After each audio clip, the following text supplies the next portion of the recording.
அடுத்து நம்ம பார்க்க போகிறது கன்னிராசி. கன்னிராசிக்காரங்களுக்கு ஒரு மகிழ்ச்சியான விஷயம். இந்த குரு பெயர்ச்சி அவங்களுக்கு ராஜயோகத்தை கொடுக்க போகுதுன்னு சொல்லலாம்.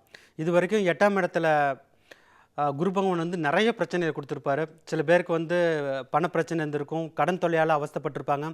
சில பேருக்கு அவமானப்படும் சூழல் ஏற்பட்டிருக்கலாம். உறவினர்கள் முன்னாடி அவமானப்படக்கூடிய சூழல் ஏற்பட்டிருக்கலாம்.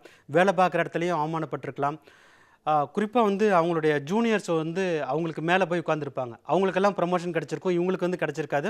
சில பேருக்கு இன்னும் ஒரு சோதனை வரக்கூடிய காலகட்டமாக இவங்களோட ஜூனியர்ஸ்கிட்டயே இவங்க ரிப்போர்ட் பண்ணுற மாதிரி, அதாவது ஜூனியர்ஸ் இவங்களோட மேனேஜர்ஸ் ஆகிடுவாங்க. அந்த அளவுக்கு ஒரு அவமானப்படக்கூடிய சூழல் இது வரைக்கும் இருந்திருக்கும். குடும்பத்துலேயும் மரியாதை இருந்திருக்காது. ஸோ இந்த மாதிரி ஒரு கஷ்டமான காலகட்டத்தில் கன்னிராசிக்காரங்க இருக்காங்க. ஆனால் இவங்க எல்லாருக்குமே இந்த குரு பெயர்ச்சி ஒரு பிரமாதமான ஒரு ராஜயோகமான காலகட்டமாக மாற்றி அமைக்கக்கூடும். இவங்க இந்த அளவுக்கு கஷ்டத்தை அனுபவிச்சிருக்க கன்னிராசிக்காரங்களுக்கு இந்த குரு பெயர்ச்சி ஒரு ரொம்ப ஒரு ராஜயோகமான காலகட்டமாக மாற்றி அமைக்க போது. இவங்களுக்கு ஃபார்ச்சூன்ஸ், அதாவது அதிர்ஷ்டங்கிறது உடனே வர ஆரம்பிச்சிடும். இவங்க ரொம்ப வெயிட் பண்ண தேவையில்லை. அது குரு பயிற்சி ஆரம்பித்து அது ப்ராக்ரஸ் ஆகிறதுக்கு ஒரு 4 மாதம் ஆகும். 6 மாதத்துக்கு அப்புறம் தான் பலன்கள் கிடைக்கும் அப்படிங்கிறது கிடையாது. ஏன்னா ஏற்கனவே சனி பகவான் சாதகமான ருணரோக சத்துருஸ்தானத்தில் இருக்கிறார். ஸோ குருவும் நல்லா இருக்குது, சனியும் நல்லா இருக்குது மே 1ஆம் தேதியிலேருந்து. அதனால் இவங்களுக்கு ராஜயோக பலன்கள் மே ஆரம்பித்த உடனே கிடச்சிடும். மே 15, 18லேயே அவங்களுக்கு ஒரு நல்ல ஒரு ஃபார்ச்சூன் வர ஆரம்பிச்சிடும். ஜூன், ஜூலை, ஆகஸ்ட், செப்டம்பர் மாதங்கள்லாம் ரொம்ப ஹாப்பியாக இருப்பாங்க. வேலை இல்லைன்னு நினச்சிட்டு இருந்தவங்களுக்கெல்லாம் ஒரு நல்ல வேலை கிடச்சிரும். அதே இது வேலையில் அவமானப்பட்டவங்களுக்கெல்லாம் ஒரு ப்ரமோஷன் கிடச்சி ஒரு நல்ல ஒரு பவர்ஃபுல்லான பொசிஷனுக்கு வந்துடுவாங்க. அந்த அளவுக்கு ஒரு நல்ல ஒரு ராஜயோகமான ஒரு காலகட்டம்னு சொல்லலாம். அரசியல் தலைவர்களுக்கும் இது ஒரு ராஜயோகமான காலகட்டம்.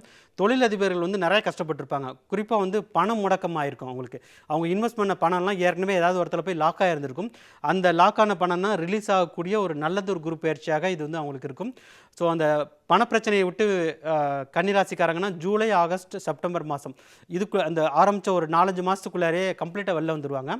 இன்வெஸ்ட்மெண்ட் பண்ணுறதுக்கு இது ஒரு பிரமாதமான காலகட்டம்னு சொல்லலாம். புதுசாக ஒரு ப்ராப்பர்ட்டி வாங்குறதுக்கு இது ஒரு நல்ல நேரம். கன்ஸ்ட்ரக்ஷன் ப்ராஜெக்ட்ஸ் நிறைய பேருக்கு ஸ்டக்காக இருக்கும்.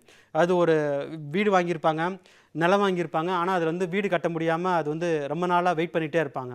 ஸோ அந்த இதெல்லாம் நிவர்த்தியாகி ஒரு சீக்கிரமாக குடியேறக்கூடிய, அதாவது புது வீடு கட்டி குடியேறக்கூடிய ஒரு நல்ல ஒரு யோகமான காலகட்டமாக தான் இருக்குது. அதுக்கு அடுத்தது ரிலேஷன்ஷிப்பில் நிறைய சஃபர் ஆகிருப்பாங்க. சில பேருக்கு டிவோர்ஸ் வரைக்கும் கூட போயிருக்கும். அவங்களுடைய பிரச்சனை டிவோர்ஸ் வரைக்கும் போயிருக்கும். அந்த பிரச்சனையெல்லாம் ரொம்ப ஈஸியாக சால்வ் ஆகி திருப்பி அவங்களோட ஒன்று சேரக்கூடிய அளவுக்கு ஒரு நல்லது ஒரு குரு பயிற்சியாக அது இருக்கும். ஏற்கனவே ஒரு பிரேக்கப் ஆயிருந்தால் கூட அவங்க கூட கஷ்டப்பட தேவையில்லை. திருப்பி அது சேர முடியலன்னா கூட இன்னொரு புது ரிலேஷன்ஷிப் அது மூலமாக ஒரு சந்தோஷம் நிறையக்கூடிய ஒரு நல்லதொரு குரு பயிற்சியாக தான் கன்னிராசிக்காரங்களுக்கு இருக்குது.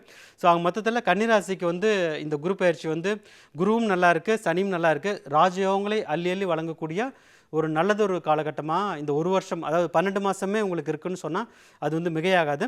இவங்களுக்கு ஒரு நல்லதொரு பரிகாரம் என்ன அப்படின்னு பார்த்தீங்கன்னா, வராகி அம்மனை வழிபடுவது இவங்களுக்கு ஒரு நல்ல ஒரு பரிகாரமாக இருக்கும்.